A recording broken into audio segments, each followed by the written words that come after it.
My name is Gary Butterfield. My name is Kay Ross. And you're listening to Watch Out for Fireballs Dispatch Roundup. Yeehaw. Whip and a gun. Yeah. The Final Fantasy VIII gave us the sword gun. It did. What about the whip gun? just a whip with a pistol tied at the end? Yeah, there's a pistol at the end, and when you crack the whip. They're calling it the deadliest weapon that ever was. Yeah, we call it the suicide. We call it the death by misadventure.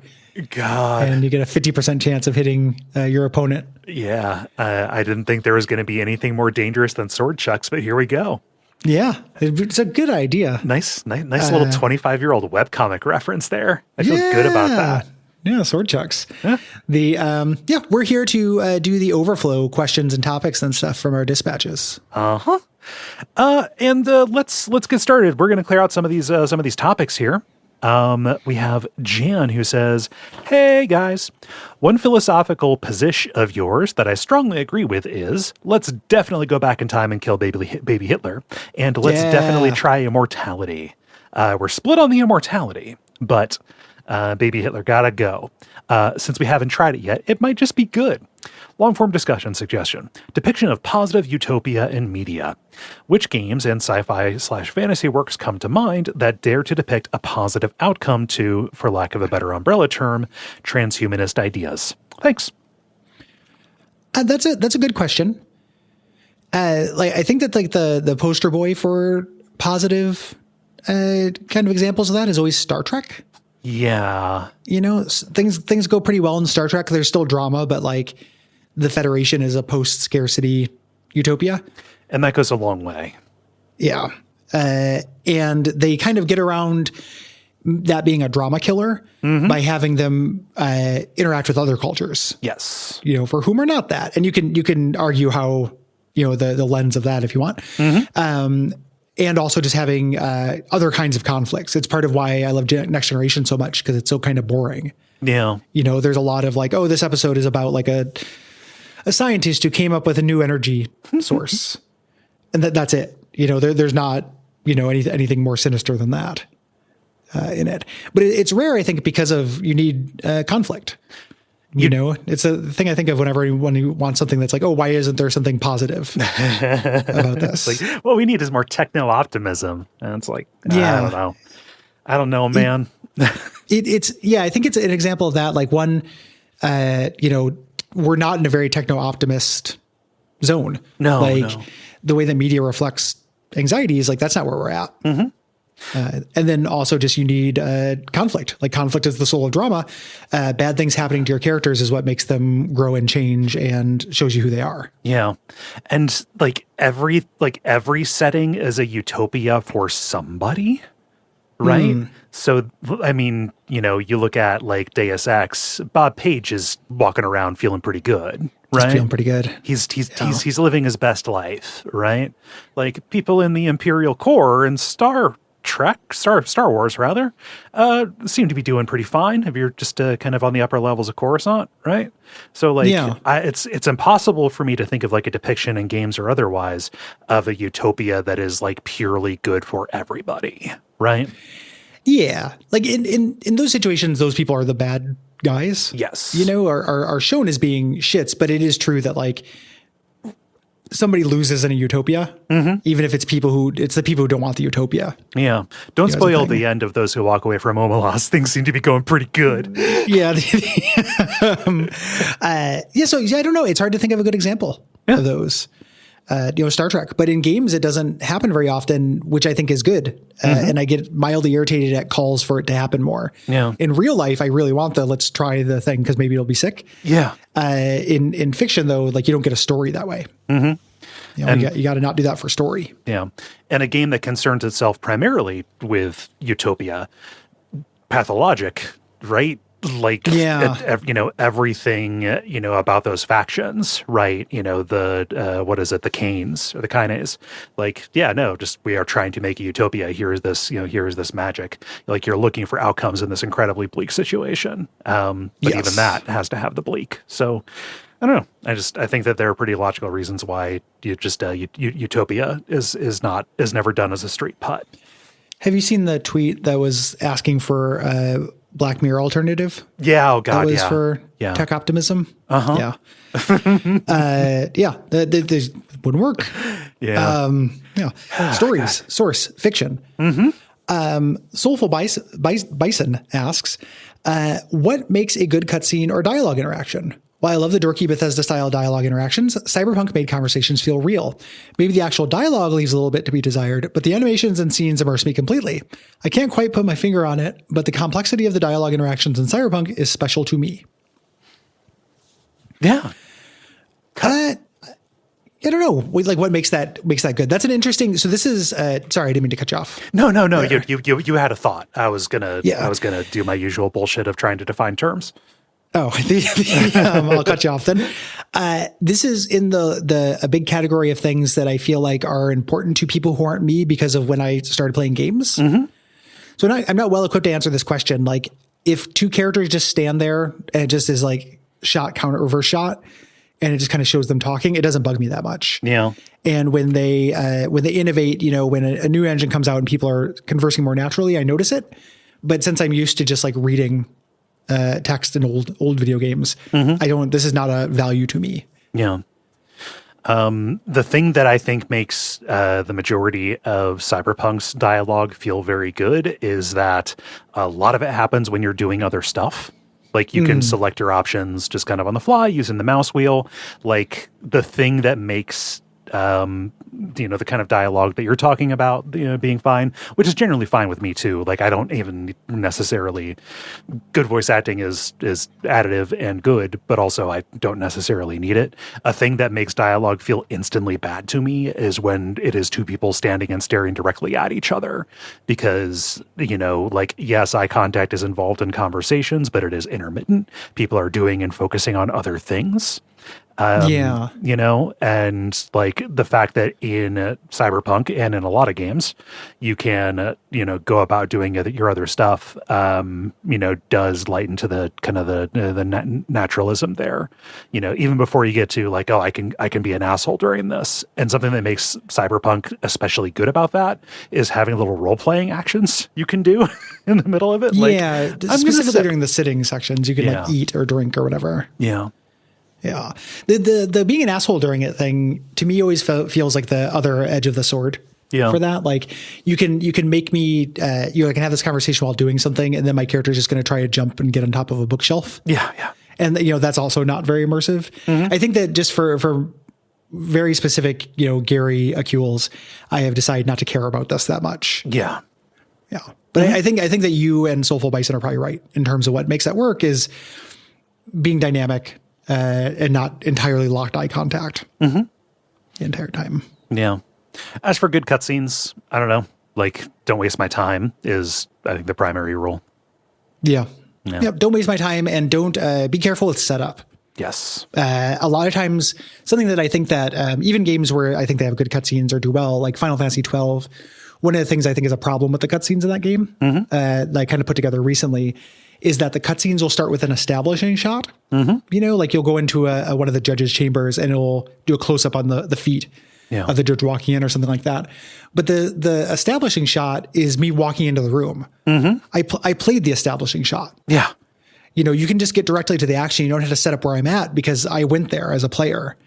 That feels really disjointed to me. Yeah. When that kind of thing is not taken into account. Show me what I'm walking into. It is taken for granted that I am entering a situation.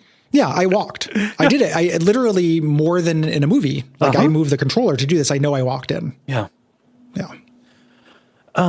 Brad writes, "Good day. Have either of you ever struggled with the morality of pirating? I mean, emulating games. With so many of your abject suffering episodes focused on old abandonware, when else is it acceptable to play a game without paying for it? The recent announcement of the Switch 2 and its games prices have me rethinking my opinion on emulation. I always told myself, if the game is still sold officially, then buy it, otherwise fuck it. But spending 450 smackaroonies on a console just to finally have access to an official emulated version of Wind Waker. Convenience is king, but at those prices, I like how Pyrotin is cut off, so it looks like a drug. I struggled with the side effects of Pyrotin. the morality of Pyrotin. Yeah, they shouldn't have commercials for Pyrotin on TV. Ask your doctor if Pyrotin is for you, mateys. In Europe, they can't actually advertise Pyrotin. No, I think it's weird when people come to America that they see all these advertisements for Pyrotin on TV. I mean, I don't know how I feel about it in relation to the Switch 2 and their GameCube thing. Like, that seems nice as a convenience, but also like as a primary reason to have that machine. No, Dolphin has worked very well for over a decade. Like, you can just use that. Yeah. Emulation's never going to get me to buy a thing. Right. It's convenient. It's nice. I like being able to play the NES Classic stuff. But yeah. Without having to like bust out things. And emulation, even when it works well, is still fiddlier than not. Yes. You know, there's still a level of that. Mm-hmm. Like, I don't, this is a thing where like, I will buy the actual version of something because of that convenience, because it will work. Yes. I will do a lot to avoid fucking around.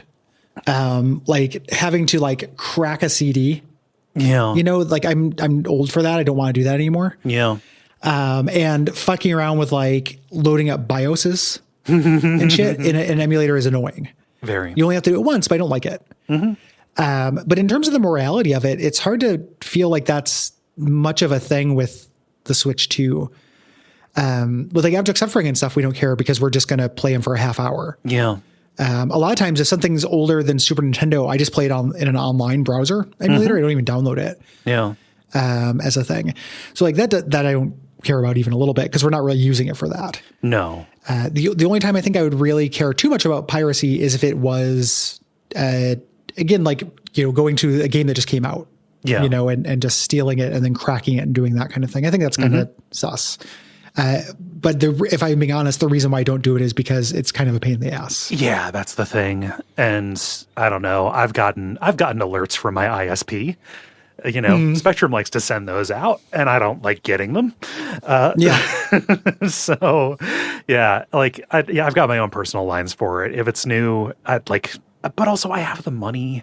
Like, I don't have kids. I'm living alone. We're doing well at the network. So, like, I don't have a fucking excuse. So it's very hard for me to, like, look at somebody else and say, you know, anything.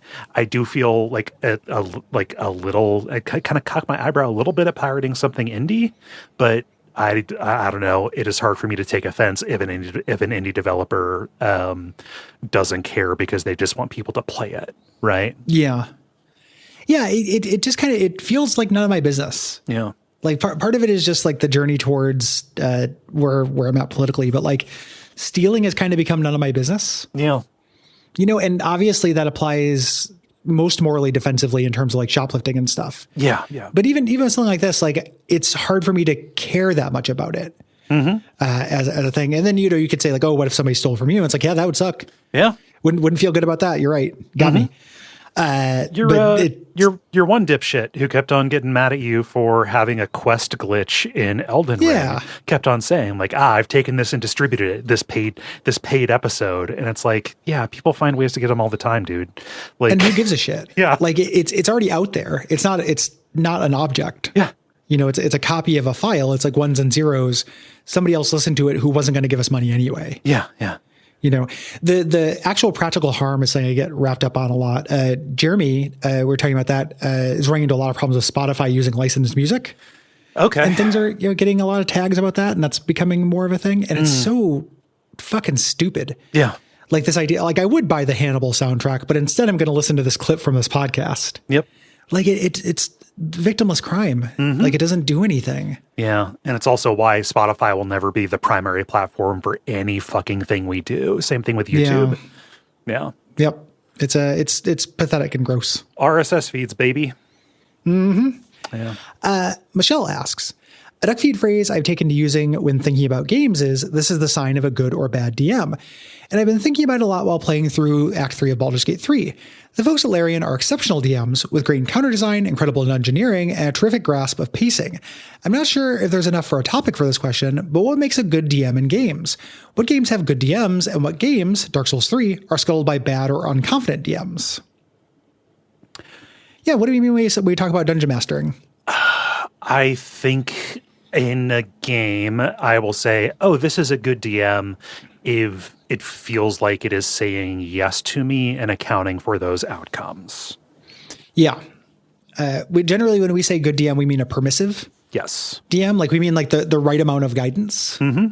You know, like there's DM-less games, right? Like if you're playing like a sandbox, I don't think of that game as having a DM. Right. You know, it's not like it's hard for me to think of an example, but Satisfactory. That's not satisfactory. Like it doesn't have a DM. You know, it's not that there's a good DM. It's a box of Legos, right? Like it's a different kind of toy.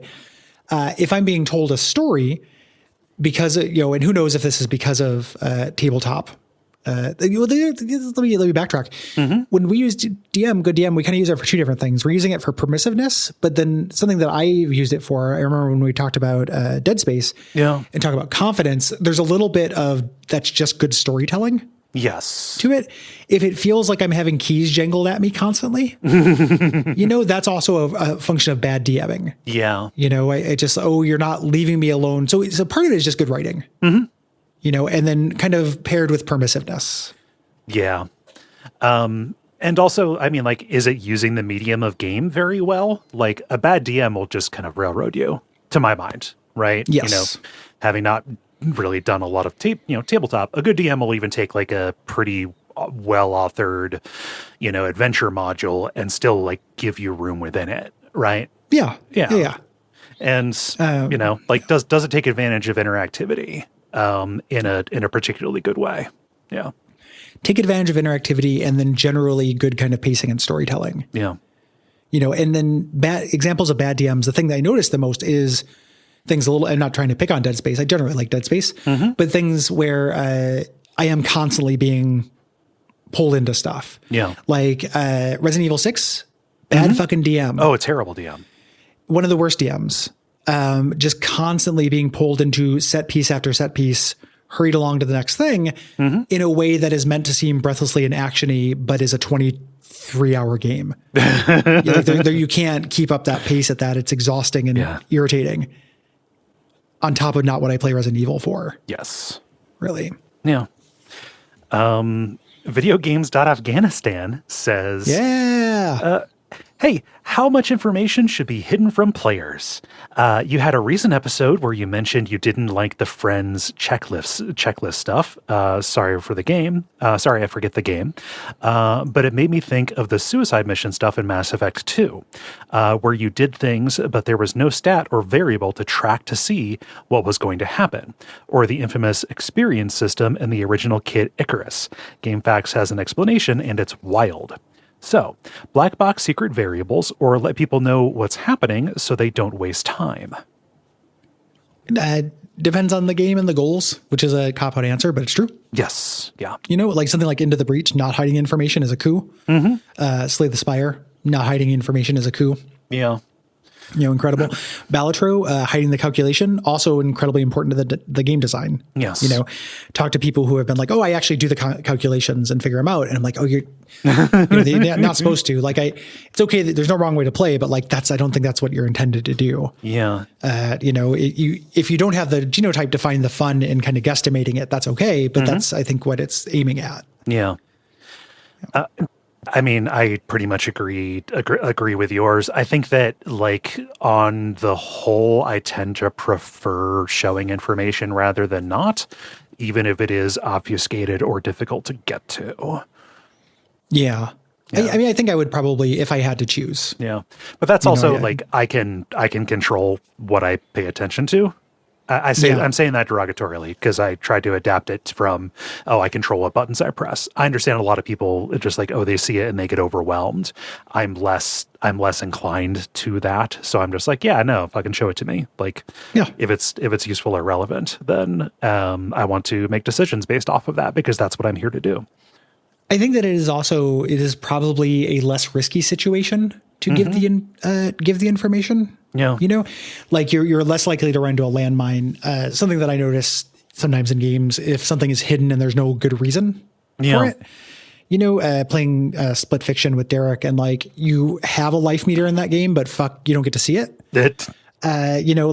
Sometimes you can die, sometimes you can't. And when you can die, you have a life meter, but you don't know how many hits you can take. And when you die, sometimes you can do a little tap a mini game to come back, and sometimes you can't. And there's no indication that I can find for any of that shit. And it doesn't add anything. Like you can kind of suss it out. My character is glowing and they look hurt.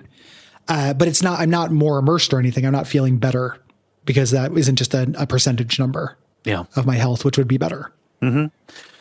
Yeah. I mean, when to hide stuff if it's for narrative reasons, right? Yeah. See our praise for Witcher 3 quests having the twist, right? Yeah, I like that a lot. If the character wouldn't know it, it's things outside of the mechanic. Yeah.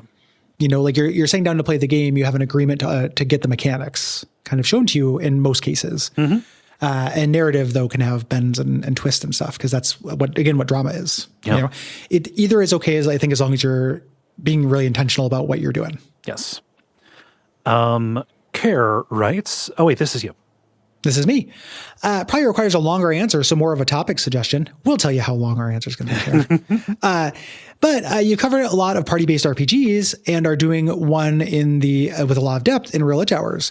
So I'm wondering, looking back at all of that, what do you think makes a good RPG party? Group dynamic, friendly or professional skills, personality, diversity, and what can be done to make an RPG party feel fresh? Personally, I'm growing more weary of companions who only have a dynamic with me and not each other, or feel like they exist only to tell me their backstory, but be static on the current one. This is probably why my favorite RPG parties, one of them was Dragonfall, where the characters had pre-existing relationships with each other and were very invested in current events. Yeah, I desperately need the characters to have something to say about each other or, relationships with each other. Yeah. Like the fact that if you don't, romance Astarion or Lae'zel and they just kind of hook up. Oh, awesome. Cool. Yeah. It's kind of an extension of the not having a player-centric world. Yes. Having two characters who have a relationship outside of you will feel, it will kind of make the world feel more real because you're not the only character in it. Yeah. The main character. Yeah. It's hard to talk about this without also getting into, because it sounds like this is talking less about mechanical composition and more about what are the components of our ensemble, right? Yeah. Yeah. What makes people fun to hang out with. Yeah. So it's hard to separate that also from the constituent parts need to be good too, actually. Good people, characters. Yeah, good characters help. Interesting characters make for good parties. Is true. Generally, I agree with Kara. I want characters to talk to each other. I want them to be invested in the world. And this is something that happens on a sliding scale. You get a lot of characters, I think, that are invested in one part of the world. Yes. But not kind of everything.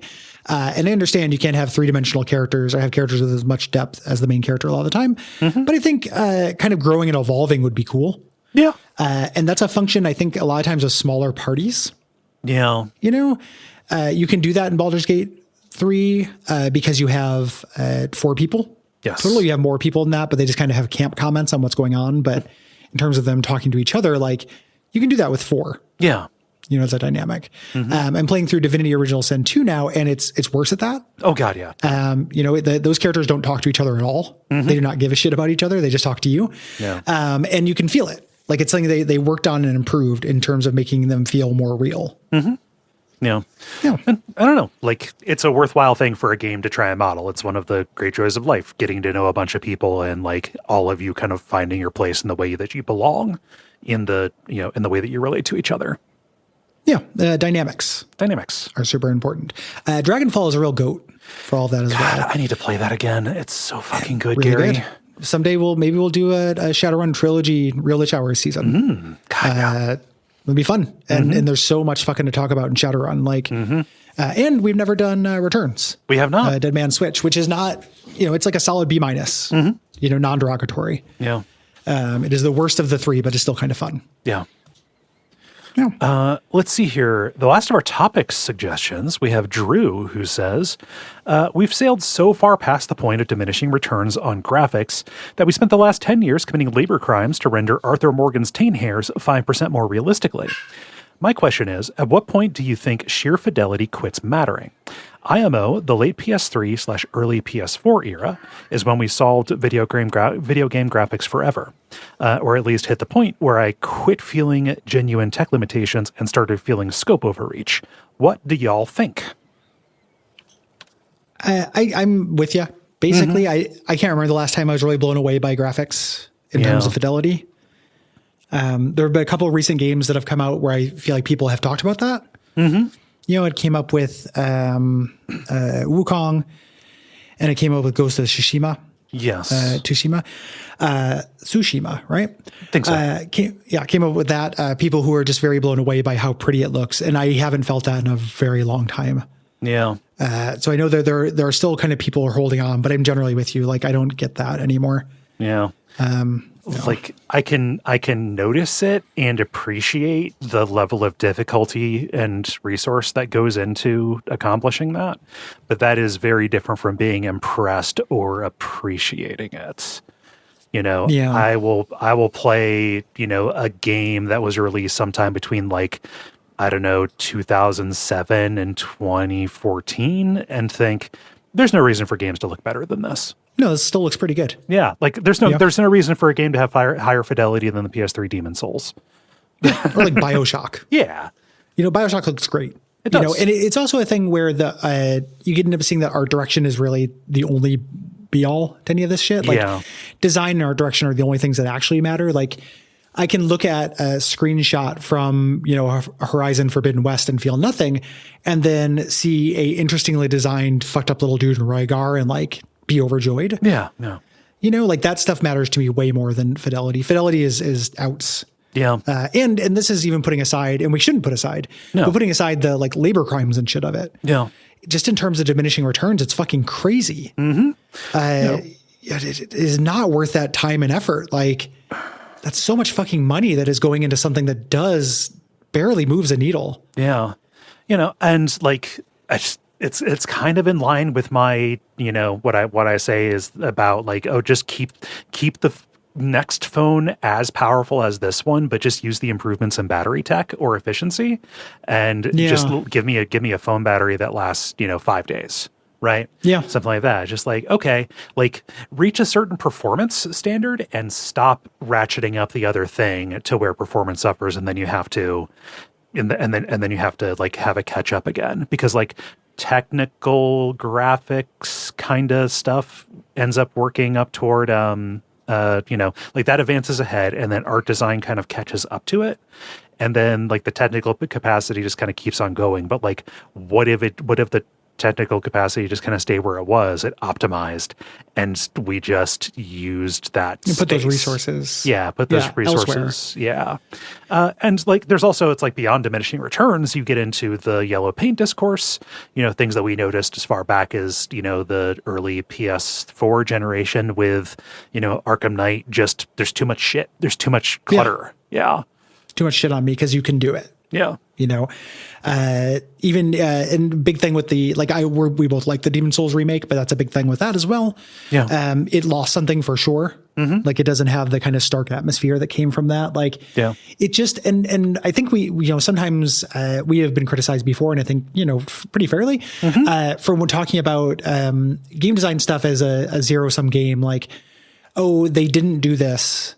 I wish they had done this. It must be because they spent time on this other thing. Yeah, yeah. And I know it's not that simple, but there are resources are being used, right? Mm-hmm. It's not quite that simple in effect, but in terms of budget, when a game comes out and it doesn't do as well as it's supposed to, you can actually look at the budget and say, this much of this came from, man hours on fidelity of graphics. Yeah. That's like a real effect. Like it might be a little bit naive of us to be like, oh, they could have spent that time on the story, or fixing this like gameplay concern. Yeah. That might be naive, but it could have come in under budget and not had to sell like a billion copies to be considered a success. And those people could still have jobs. Yeah.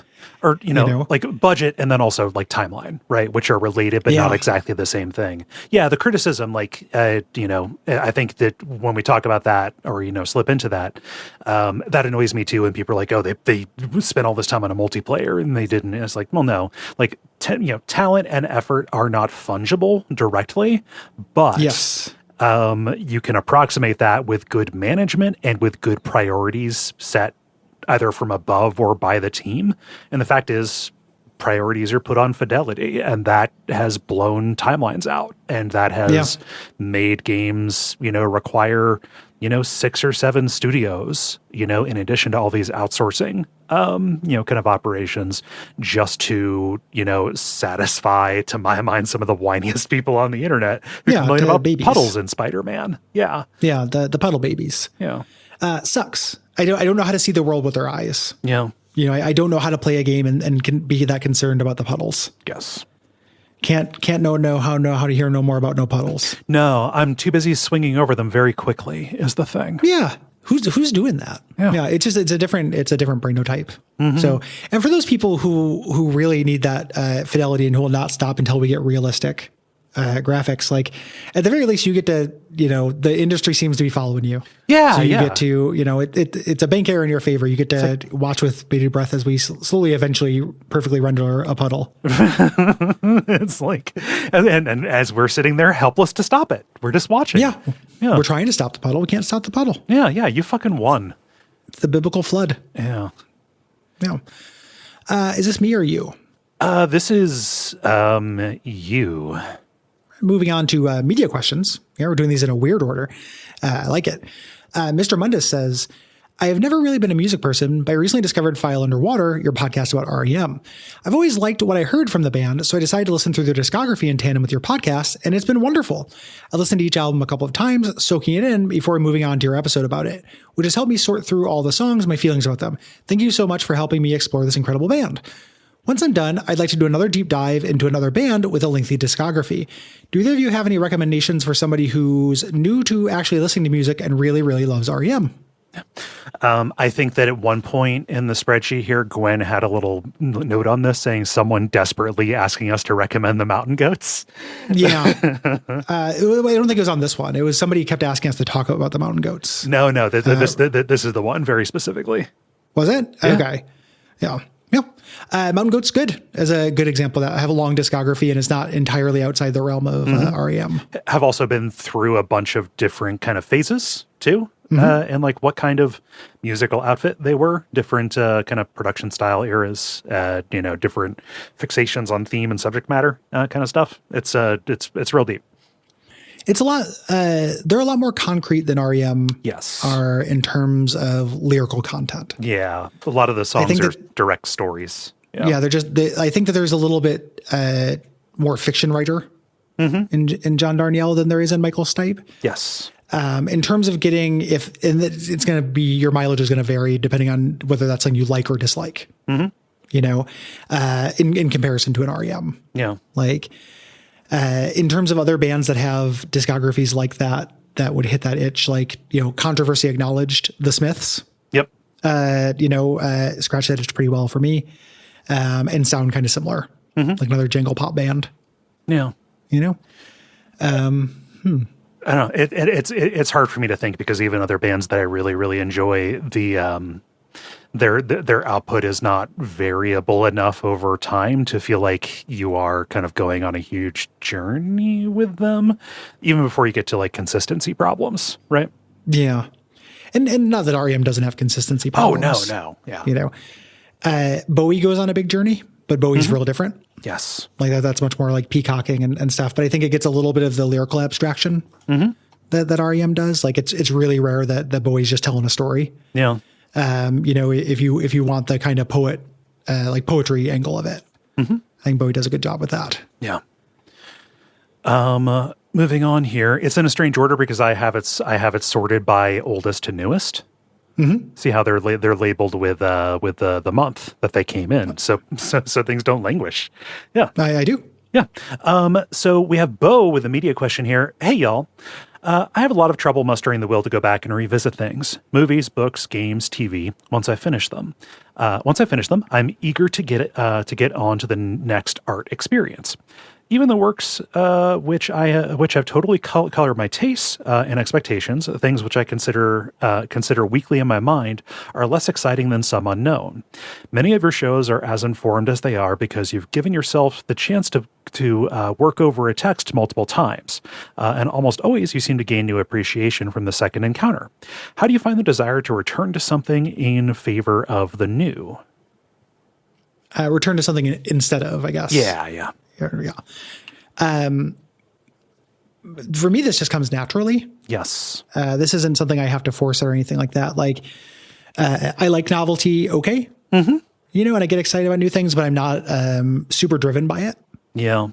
Like my friend Will, novelty hound. Yes.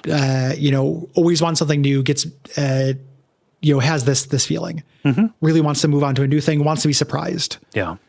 As a thing. I just don't think I have that. There's no virtue in it and there's no explanation or anything like that. There's also no vice in it. Like my self-deprecating instinct answer was like, oh, like new stuff is anxiety making for me. And sometimes that's true. I don't have the energy to start a new show because I just want to hang out with the Simpsons. Yeah. As a thing. But generally I think it's less that and more just that, I will remember something, feel very fondly about it and just, it sounds like a good idea, not to like optimize everything, but like if I love something and I want to feel that way again, I can go and search for something that people say is like that will make you feel that way again. And that'll be a gamble, or I can just go back and reread that book or watch that movie, for a comfort basis. Right. It just depends on what I'm looking for. And, you never step in the same river twice. Like obviously it gets a little tricky if you're ending and then going Top Gun from the top. Right. Yeah. But separated by a couple of years, you notice different stuff, not just through repetition, but through changed life experience. Right. I've never revisited something and had it feel exactly the same. Right. I don't think literally, ever. I mean, there may be like some Simpsons episode or something I've seen hundreds of times. Yes. That don't change. But when I go back and watch, I watched Chernobyl a few weeks ago, again, the third time I've seen it. And again, noticed new stuff, felt different things, had different reflections. Yeah. On it. So at least that's the kind of thing for me. In terms of how it works for the work though, to Bo's point, like we redo things. That's the watch out for fireballs difference, baby. I'm not no casting shade or anything like that, but I think that like this show, if we didn't have the experience of playing the thing fresh in our mind, I don't think we necessarily talk about, I'm not trying to put a virtue on it. Like we talk about things in a worse way, but it'd be very different. Yeah. The thing that we do on the show is talk about the experience of actually playing it. And you need to have that fresh. Like when I remember a game, again, this is going to sound like I'm beating up on Resident Evil 6 a whole lot. Like I just finished it's just that. fresh in your mind.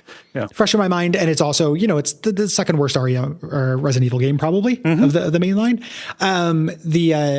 Just the memories of that were pretty positive, but I'd forgotten 80% of it. Oh yeah. Yeah.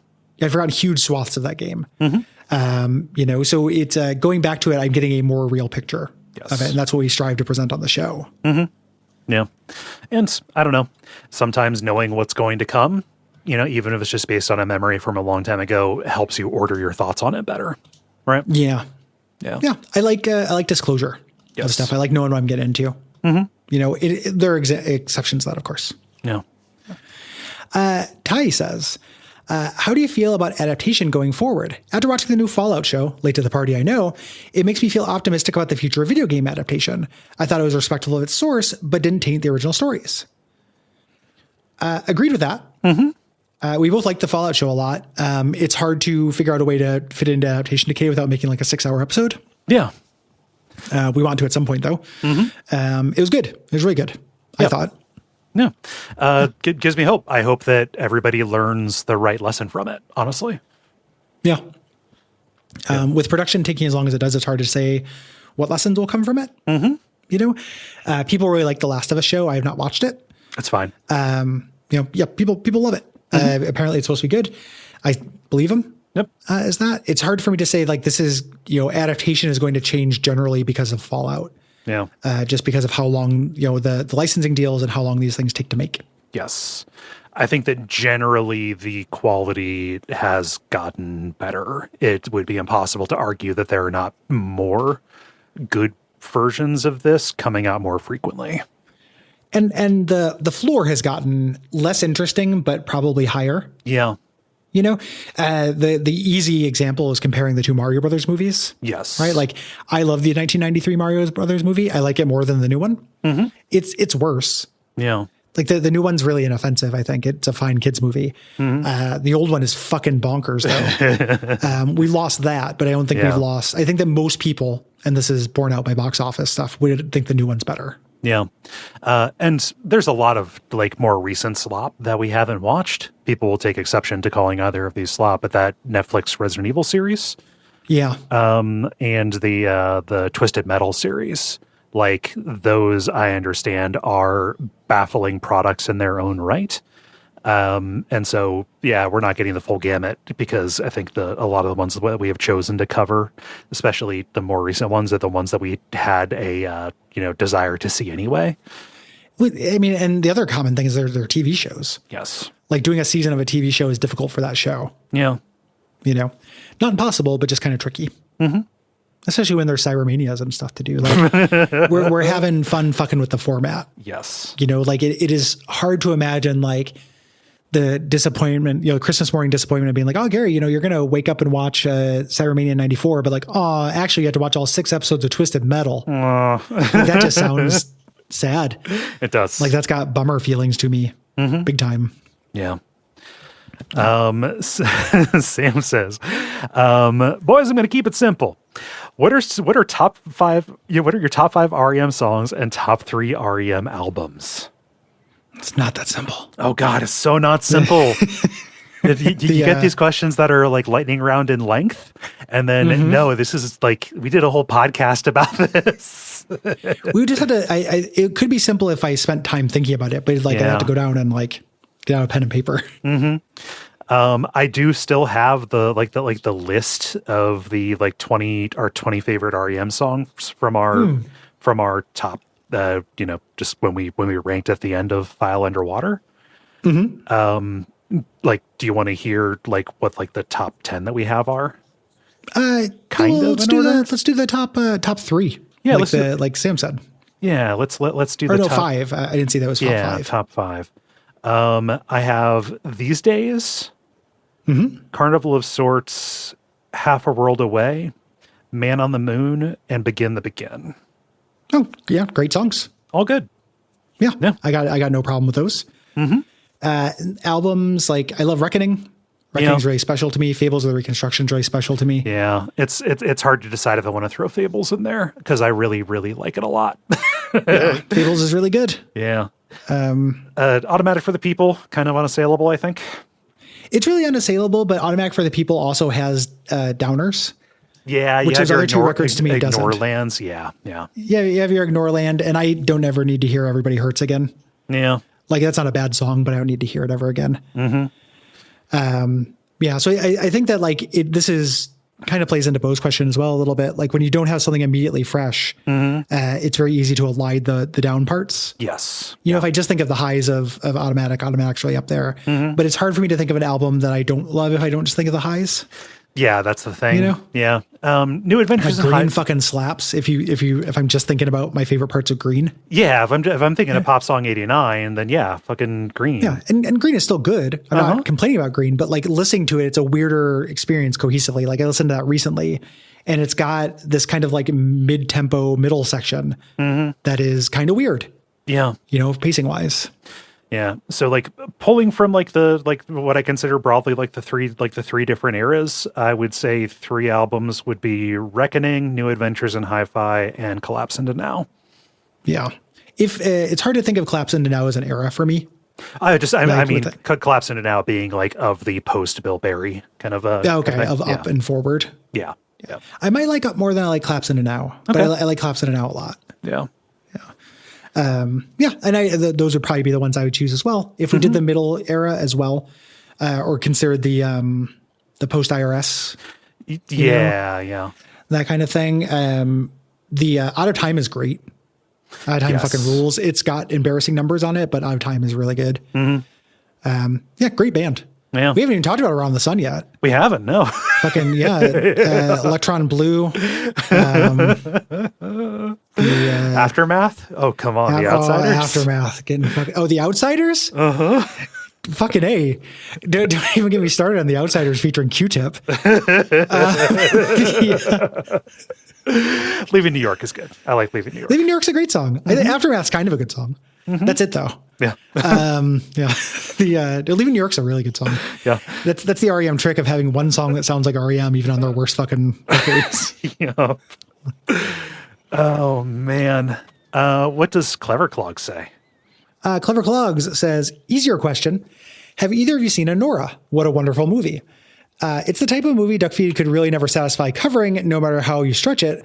So if I don't ask, I'll never hear your thoughts on it. If the answer is I haven't seen it and don't plan to, that's okay too. Thanks, Clever Clogs. Thank you. There's a lot of outs in that question. So many escape hatches. It's very convenient. Yeah, that was a very convenient question. Yeah. I have not seen it. I don't have any plans to, but that doesn't mean I don't want to. I just don't have any plans to. Yeah. It's one of those things that in like Oscar winners, like I have seen like people who I saw like praise Parasite as oh yeah, this is actually like a legit, award winning film. Like go ahead and check that out kind of thing. Saying similar things about Anora, So I don't know. That has made it slightly more interesting to me. Yeah.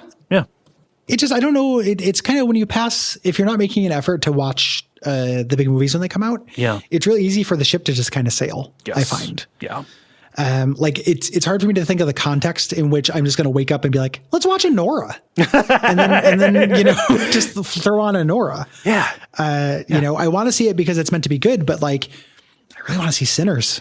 Yeah. I want to see Sinners so bad. Yeah, like when I think of things that I actually have a desire for, it's not a prestige, Yeah. It's not the Conclave, like right now. It's Sinners. It's and previous to that was Companion. I watched Companion. Like I have a list of things I feel like I really want to watch. Yeah. And it's hard to get this on there. Yeah, just me and the boys getting together with some brewskis and watching Benjamin Button. Yeah. Hey guys, do you want to come over and watch Crash? Having one of our Crash parties. I brought the haggis, Paul Haggis. Robert writes, "Hey guys, 2 questions today. Omit as you please if necessary. 1, what's been some of your favorite comedy this year? Referring to 2024. I know Gary fell in love with Joe Pera this year, as did I last Christmas. As for me, I saw Patty Harrison for the 3rd year in a row, and she keeps getting better. Connor O'Malley and Dan Licata's new specials have been amazing too. Also, recently got into Slath Let's Flats, featuring Nastasha from What We Do in the Shadows. And 2, I wanted to ask if you'd read Kimmy's examination of sexism in Planescape Torment. Still love the game, but it's a really thoughtful perspective that I've never really seen brought up to this particular game."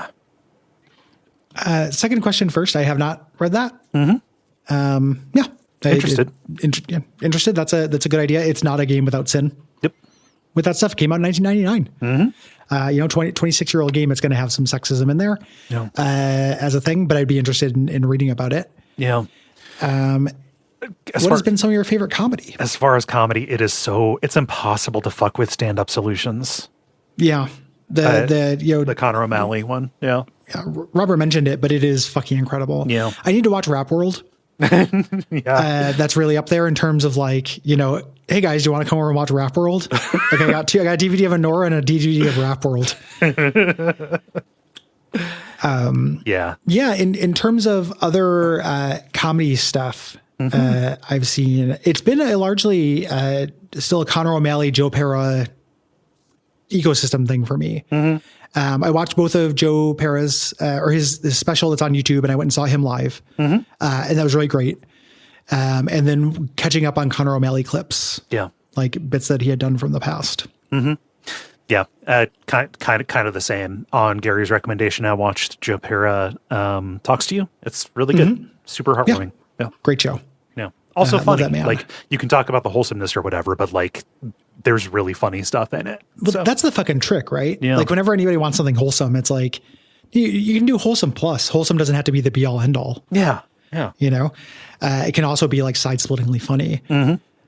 I've never seen Patty Harrison do stand up. I watched the series of YouTubes of her reviewing animals. That was an early Patty Harrison thing. That's really funny. Yeah. I love Patty Harrison, and every time I've seen her, she's funny, but I have not seen stand up. Yeah. God, the way she got kicked off of Twitter was so great. It's really good. Like that's very funny. It's super good. Well, what was the brand that she said like took a stance against bisexuals? It was like Nilla wafers or something. Yeah, It was like Nilla wafers are not for bisexuals. Which, you know, first of all, true. I would not force a bisexual person to eat a Nilla wafer if they didn't want to. Well, more for me. I love Nilla wafers, and I've been spreading this rumor because I would like to keep the Nilla wafer supply high for Gary. Yeah. Yeah, they're bland in a way I kind of appreciate. They taste a little bit like a spicy communion wafer. You're making fun of me for liking Necco wafers. Come on. No, I love Nilla wafers. I wasn't making fun of you for liking them because I forgot that you did, and you just reminded me, and those are fucking gross. Not making fun of you. I have pure disgust. Yeah, Nilla wafers. For liking them. Nilla wafers. They come out of the box stale. They do come out of the box stale. It's like the Tim and Eric thing about doing the jingle for Rolos, where they're like, it's like gum, but you can spit it out. It just really kind of stays with you, doesn't it? Yeah, it's like gum, but you can spit it out. Yeah, it's like that. That's my sicko treat. Oh gosh, what's Cinderella say? Cinderella says, I would love to hear you guys talk at length about what we do in the shadows. Might actually be a good fit for a special episode of Unfilmable. There's some grade A horror in that show that is easily overlooked because of the goofiness. Without actually watching the whole thing, to do one episode about it, is that something you'd be willing to cover somewhere? Big ask in terms of time, right? 5 seasons? 6 seasons. Oh, shit. Yeah. I love what we do in the shadows. If we didn't, we're just wrapping up Breaking Bad in our TV section. We want to talk about review. What we do in the shadows would be a fun episode by episode cover. Yes. As a thing at some point. That is probably the format that it could ever happen in. Yes. And maybe on a long enough timeline. I've had the What We Do in the Shadows movie in my back pocket for an Unfilmable. That'd be a lot of fun. Yeah. I fucking love that movie. For a format stretch. It's so good. Jermaine Clement's character in that. He's really, really funny. The show takes a little bit to find its footing. The show ends up being equal to it. And it's hard to believe because I love the movie so much. The show is very good. Yeah. So hopefully that's some consolation. Cinderella. I'm with you. I also think it's really fucking good. But it's just 6 seasons. And then again, format wise, like doing a one-off about it. I don't know how you condense 6 seasons of a thing into one episode. No. Without turning into like, oh, it's real good. Yeah. It's too zoomed out. Yeah. It's real fun. There are a couple of plots I thought worked better than others. I don't want to spoil, Kay has not seen it yet, but at some point. Yeah. Yeah, perhaps. No, it's over. So I can let myself watch it now. Very good. Yeah. Very funny. Joseph asks, you're doing long form shows on both Baldur's Gate 3 and Soulsborne games. How do you compare the pros and cons of their narrative styles? You've talked about From's 70-30 known/unknown split, while Baldur's Gate 3 and the Forgotten Realms have more lore than you can shake a stick at. I think the two styles lend themselves to very different types of community involvement. Personally, I feel more at home in the Forgotten Realms. There are lots of detailed stories, and I can homebrew any additional details I want and have them weigh as much as canon. For Soulsborns, I often wonder, if I knew 100% of what was canonically going on, how good a story would it actually be?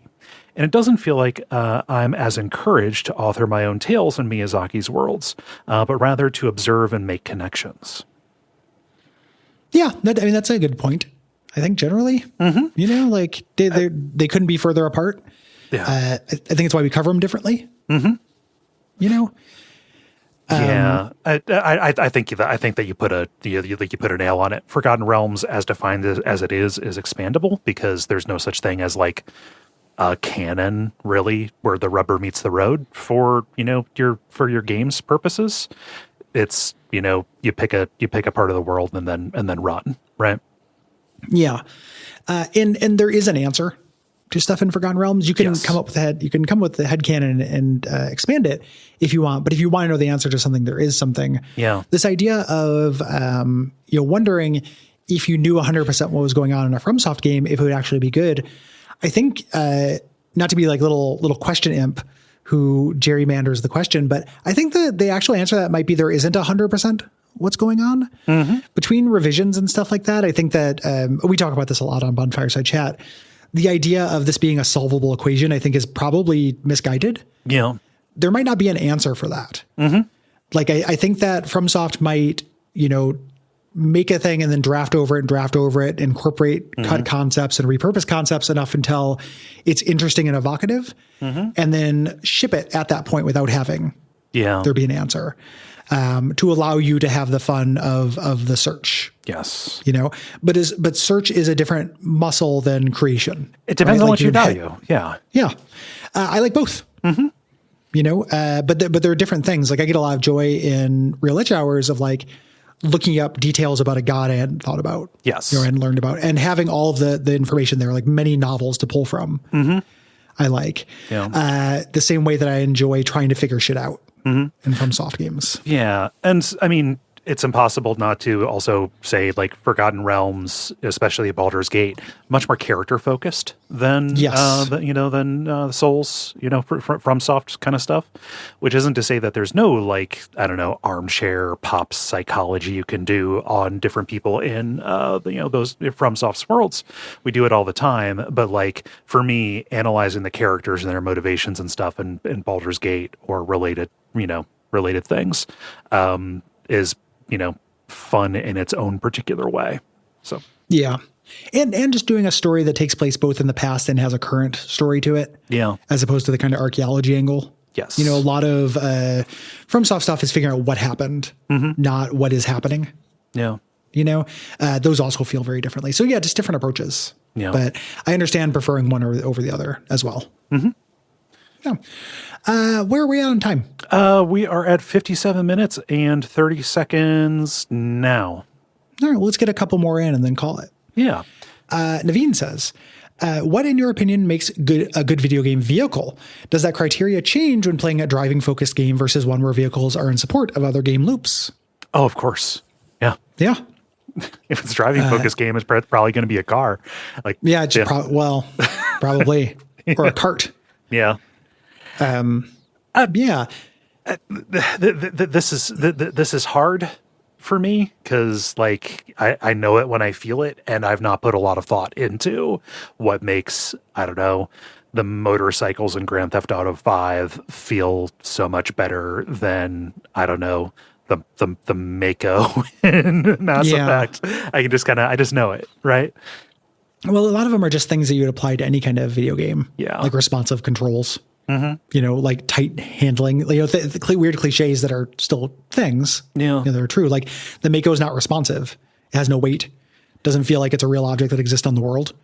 Yeah. There are a lot of things that you could describe a video game avatar, because that's what the Mako tank is when you're playing it. It's like a floaty jump. Yeah. In a 3D platformer. I have an issue with this too, where I don't think cars are cool. Generally, like I don't think vehicles are neat. So, I like if one controls really well. I also like the Grand Theft Auto motorcycles quite a bit. Yeah. Those feel awesome. But I'm not comparing models. Yeah. I'm not looking at one and being like, this one is cool and this one is not cool.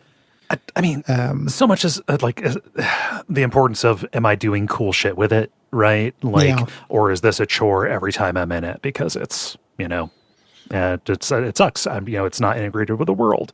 I'm not accomplishing something that feels or looks cool or is cool in narrative. Yeah.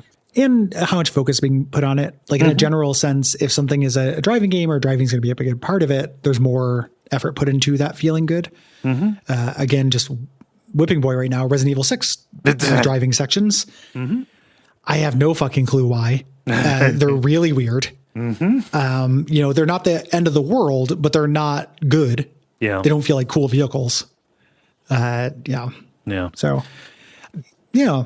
Just because you're not going to be on the episode, Satisfactory has an amazing thing, because like you have like an explorer buggy you can get. You can also like set up and build like trucks and set up trucking lines in addition to trains and stuff. If you do something really stupid like turn in a special coupon, like a resource coupon, like feed that back into the machine that gets the coupons, it unlocks a Cybertruck. But it is the shittiest thing. The wheels are square. It has no traction. It doesn't go very fast at all. You can't really control it. The driver's side windows are busted. That's pretty cute. Yeah. It's an electric car. It can't go very fast or very far. Let's see here. Matthew, this will be the last one. They say too much of a good thing is bad. Is there something in games or in a specific game that was good, but there was just too much of it, so it turned bad? All the time. Oh, yeah. Yeah. I'm going to make a bold proclamation. Mm-hmm. Combat.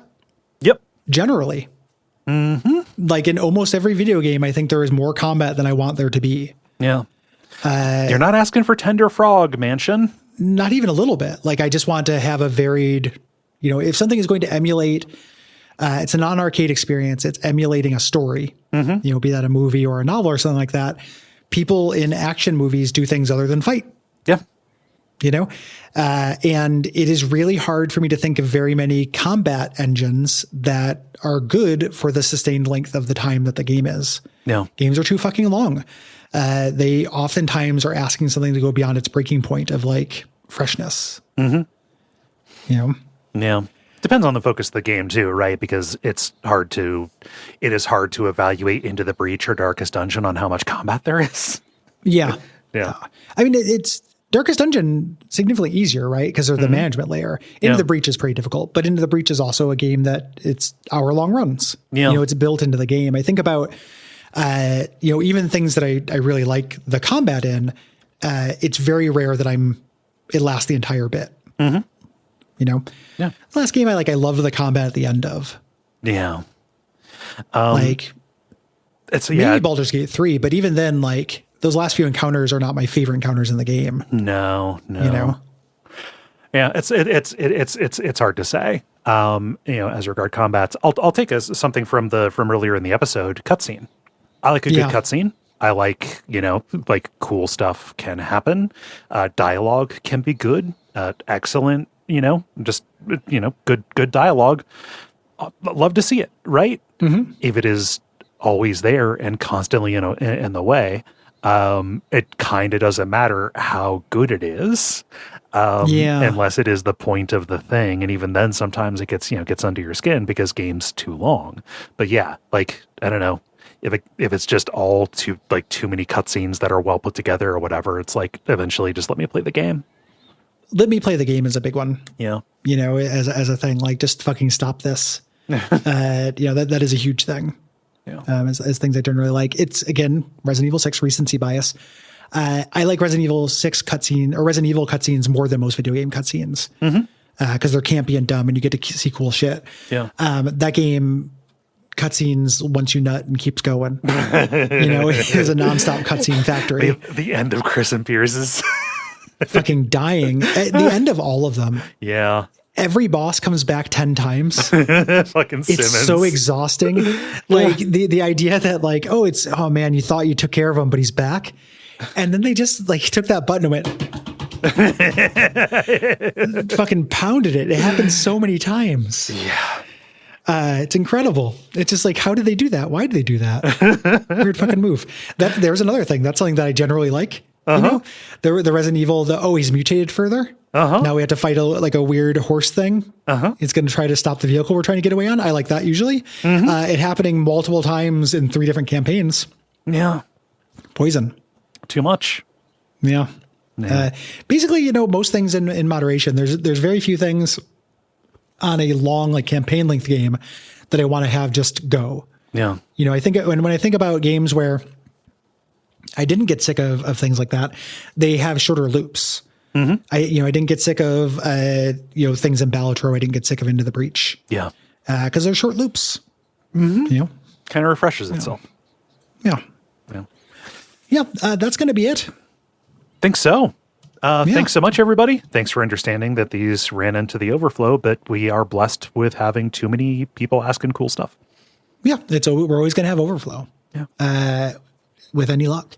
Thank you for listening. Thank you for patronizing. We appreciate that.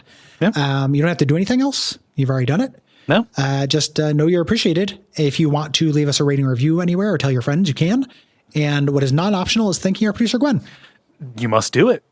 Otherwise. Fucking mandatory. Yeah. Yeah. Other than that, we will see you with the next Patreon thingy that comes out. We don't have a sign off for this. You know what it is. It's next on the list.